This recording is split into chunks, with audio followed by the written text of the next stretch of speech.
Black Manta first appeared in Aquaman number 35 in August 1967. Okay.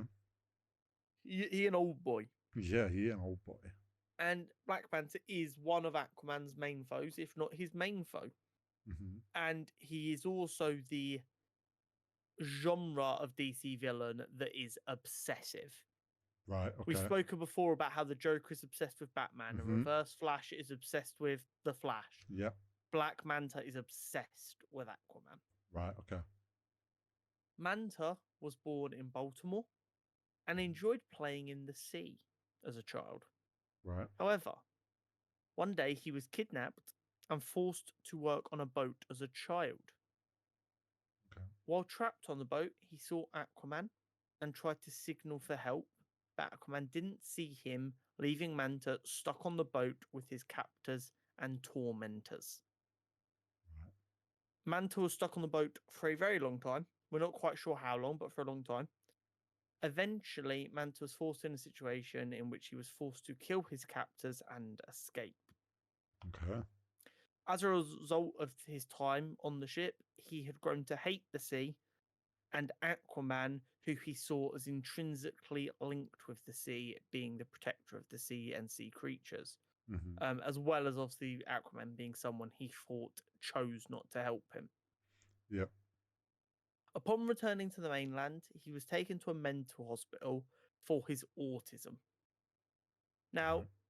people need to remember context of the times. These details were written in like the 60s and 70s. So a lot of representation of autism and the such is nowhere near the kindest representation. Oh yeah, I can imagine for that time And period. it's not ideal. So him being autistic would have been seen as like, oh, something's wrong with him, rather than Yeah. just that's part of who he is. I don't believe this has been retconned, but it's definitely been eased up and less turned into a negative on his character and just a statement of who his character is. Yep.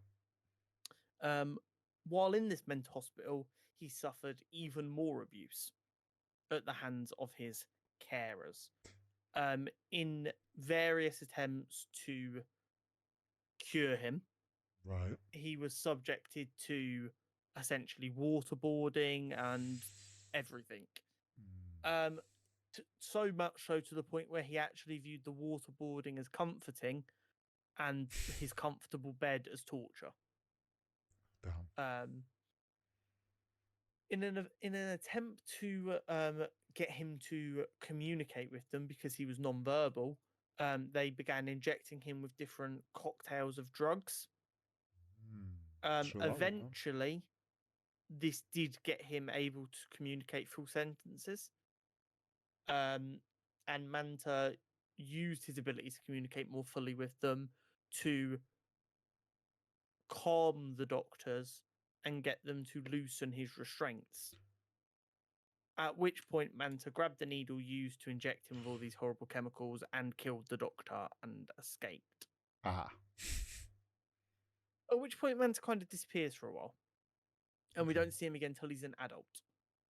Um, at which point, he developed a specialist wetsuit with the kind of iconic Mm-hmm. headpiece that has its powerful eye beams, as well as his high tech submersible, with the design of which is inspired by manta rays. Yep. Over the years, Manta became more and more obsessed with toppling Aquaman. For a long time, he was just kind of a villain that popped up, very 60s and 70s comic book style, just, haha, I'm here to foil you.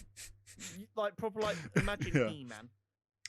And then when it got to the point where villains kind of became more, when villains became less the antithesis of the hero and more their own character, Yeah. is when I think we really start to get really good Black Manta.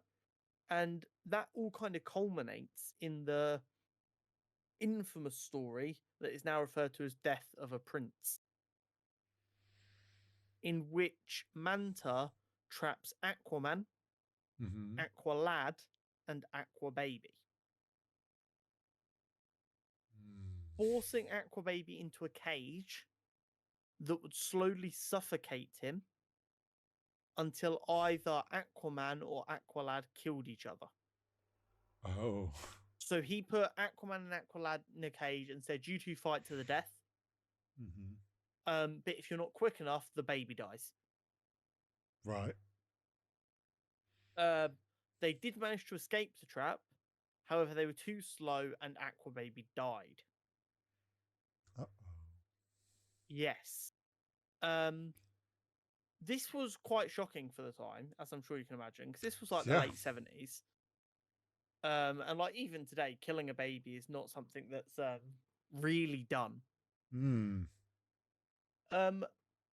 While Aquaman did initially intend on killing Manta for what he'd done, he decided that he could not stoop to his nemesis's levels out of revenge, and instead he was imprisoned. Okay.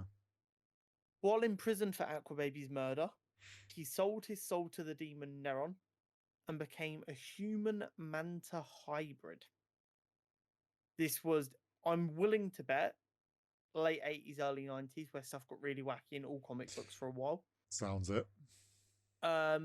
Before long, he was returned to human form by Aquaman, but this also rendered him normal. Now, I'm not too sure. The details are a little bit sketchy on this. It sounds like as part of his revival process or return to human form, his brain was rewired, and this left him, while still criminally insane. I'm guessing by normal they mean no longer autistic, but that's not said anywhere. Yeah. So I don't know if that just means like normal as in he's a normal human who can chill out. Yeah, what. maybe.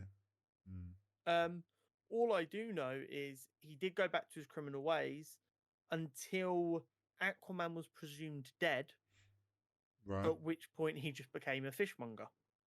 Oh. And there's actually quite a, I don't want to say quite a famous, a semi-famous comic book panel in which he's working as a fishmonger, and then he hears a radio static in the background, and it goes, "Aquaman has returned," and his eyes like glaze over. He grabs the knife he's been using to cut open this fish. He kills his customer, and then runs to his house and becomes the Manta again. Damn. Almost as if he was like in hibernation or like a sleeper agent. Yeah. But that is Black Manta. We did, of course, see Black Manta in the first Aquaman film, but more as a henchman, mercenary side character. He definitely harbored some ill will towards Aquaman, but that wasn't really explained too well. But he's clearly a lot more vindictive in this second trailer, and is clearly the main villain. And there are some things we need to discuss. But before that,